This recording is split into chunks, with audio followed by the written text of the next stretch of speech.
I'm making this video for people who are considering a cervical fusion and discectomy for C5, C6, C7. It took me almost a year and a half to make the final decision to have this surgery, mostly because of all the horror stories that you hear what could happen on neck and back surgeries, and you hear that it's kind of like opening Pandora's box and anything could happen. I was hoping that I would get better on my own, but instead what happened was I got worse.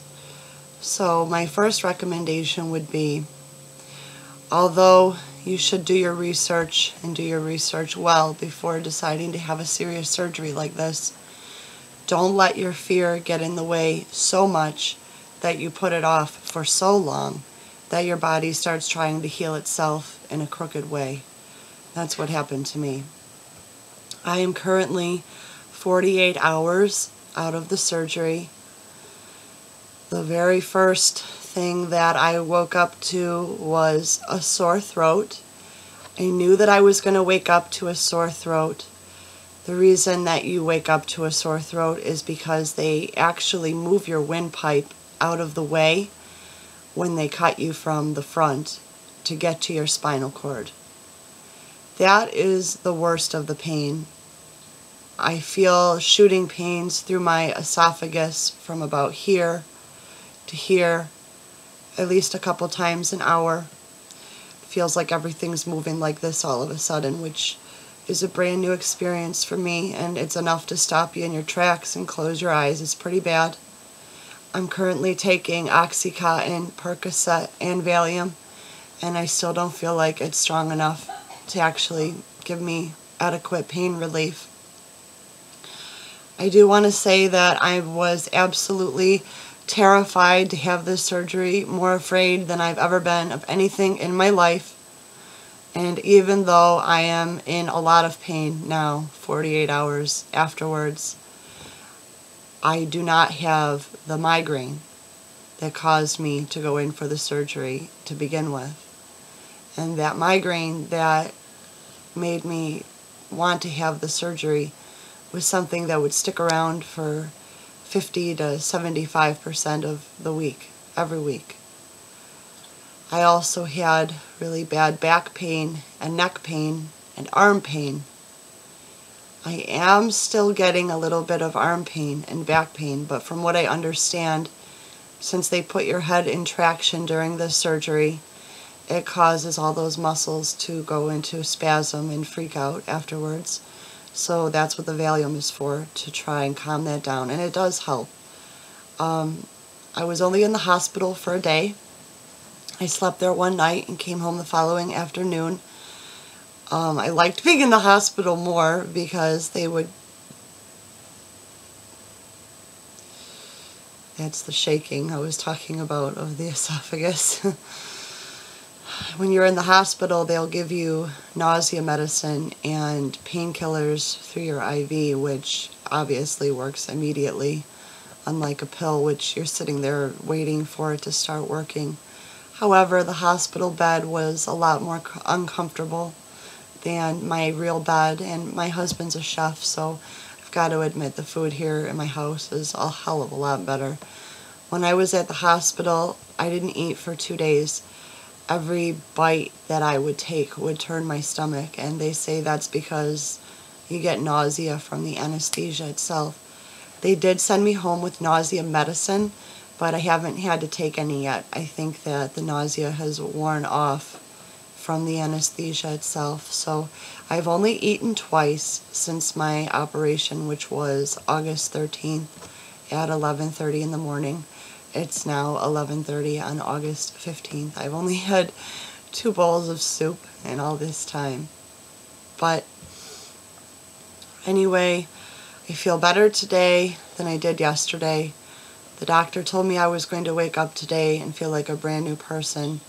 Well, that's not exactly true. I think in the hospital they are keeping a watch on when your medications are due, so they're actually coming into your room and giving you medication. And in my case, I was too out of it and to set an alarm clock. So I think that I slept through a period of time that I should have had medicine. I woke up in a lot of pain this morning about 6 o'clock. I'm going to try and make more videos as time goes on, as I think of things. I know that when I was searching around YouTube for other people's experiences, it was really helpful for me to be able to watch videos of what other people went through. Maybe I'm not answering all the questions I would have if I wasn't feeling as sick as I am. I intended to make these videos since before I had the operation. I knew that I needed more resources before making this decision, and decided that I would be a resource for people. One thing I noticed is that a lot of people did not come back years later to say if their surgery was still successful or if they had had to have repair surgeries. I hope that I will do that for people. I had a multi-level fusion, which is a high-risk fusion. It means that it can put pressure on the discs above and below, and in the future that may lead to follow-up surgeries. I'm hoping that doesn't happen to me. I feel fortunate. My surgeon used state-of-the-art technology on me, a piece of hardware from France that looks like a seagull on its side. There were no plates or screws or cages used for my fusion, and that made me feel a lot better, because from what I understand, a lot of the horror stories about back surgeries are from the screws and plates. But the larger your build is, the more necessary it is for you to have the screws and plates to hold everything stable. Another thing that I think is important to mention is that I was a smoker before this experience. As a smoker, you have an 83% failure rate for your fusion. That's a pretty high failure rate, so I did quit smoking. I quit smoking 60 days before my surgery. That was a really smart move. It meant that I'm not going through withdrawal right now. Quitting smoking was not easy. That deserves a whole video to itself. But I would highly recommend that if you go through this surgery, give yourself at least 2 months of smoke-free existence before you go in, because in the final days before the surgery, I was so terrified that I actually had worse cravings for cigarettes than any other time, just because I was so scared. And I think that I'm having a much easier time of things because I'm not sitting here going through nicotine withdrawal simultaneously. Also, I think it's important to let you know that the cervical fusion is a success based on how much oxygen it receives. And since the body knows that this area has been injured, it's hurriedly sending most oxygen in your body to that spot to try and repair it. As a smoker, your carbon monoxide levels in your blood have a major impact on how much oxygen is delivered to the injury site. The less oxygen the injury receives, the less likely your surgery is to be a success. You should know that when I was preparing to go into the operation, they tested my oxygen levels, and I was 99% out of 100. The nurse told me to take a deep breath and see if I could get to 100, and that was really all it took. So I feel like a total success in that I was able to get my oxygen levels up to 100% by just quitting smoking 2 months prior. I think that's really important. The pain is bad, but I honestly expected it to be much worse. I have to wear the soft collar for 3 weeks, except when I'm eating or bathing. I'm sort of afraid to bathe. I'm going to take the collar off so that you can see what it looks like underneath and why I would be afraid to bathe.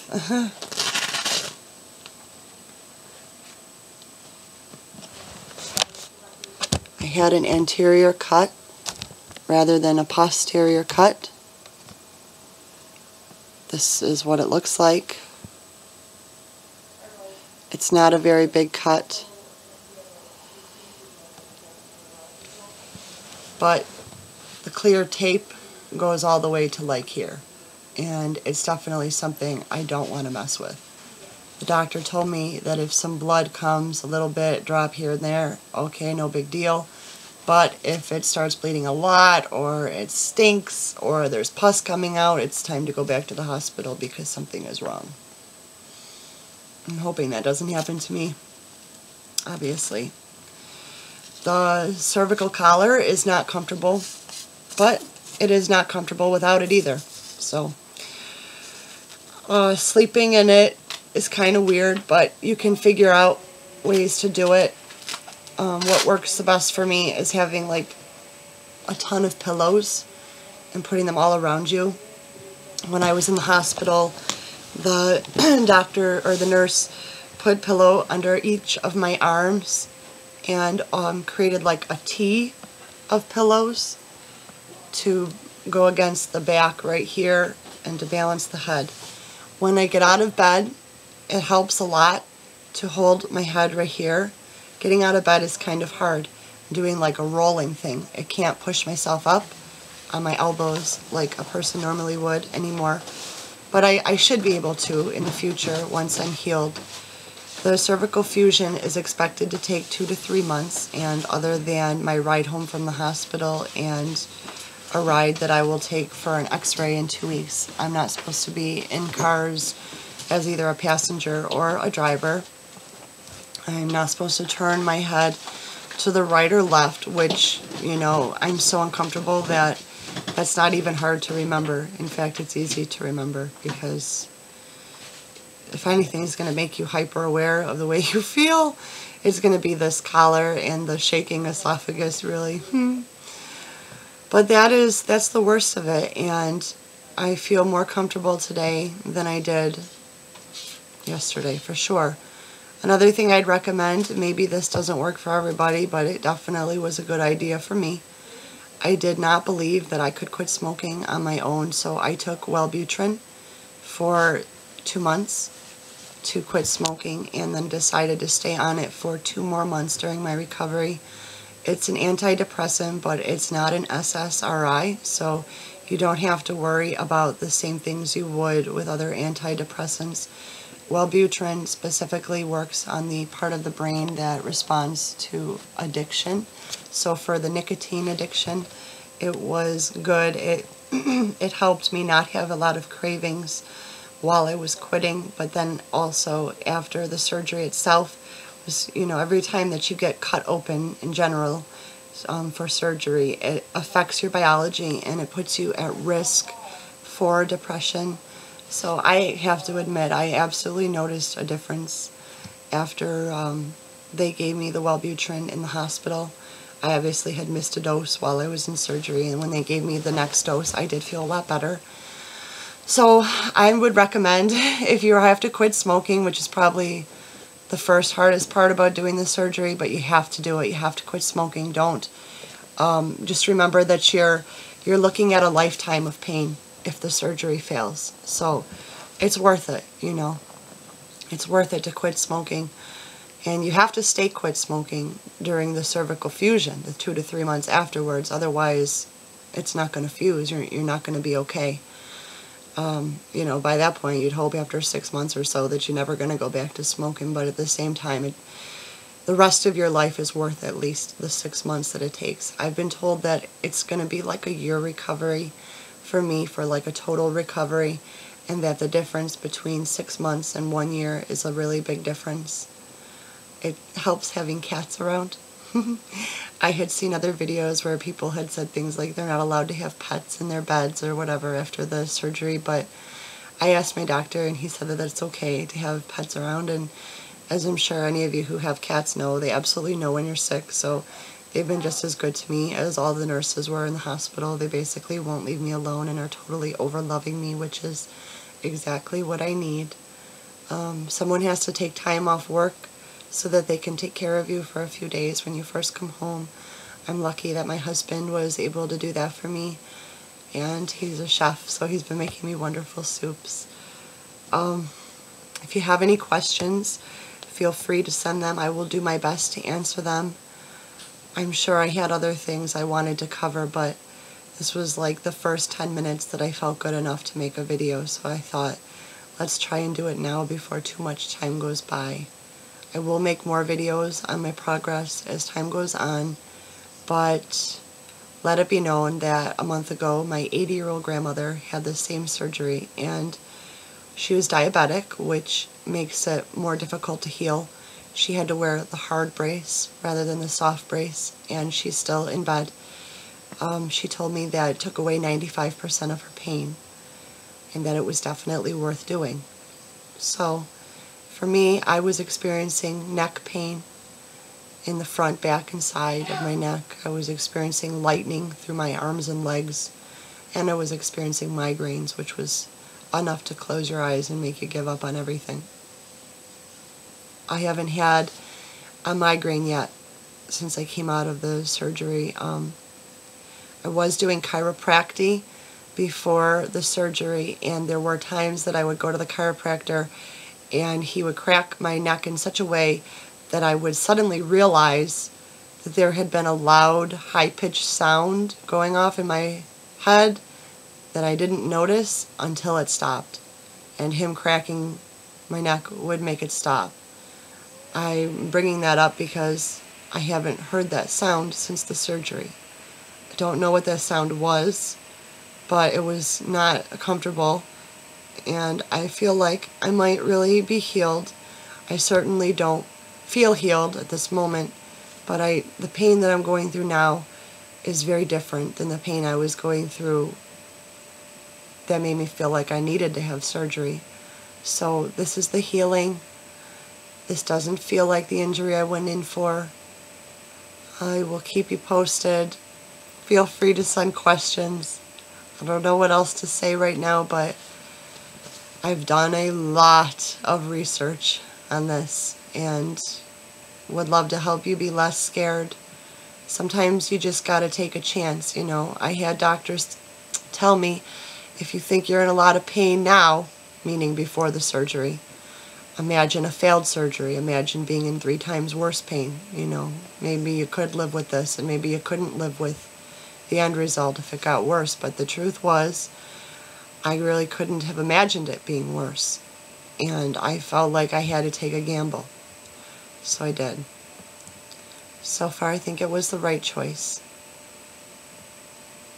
Thank you.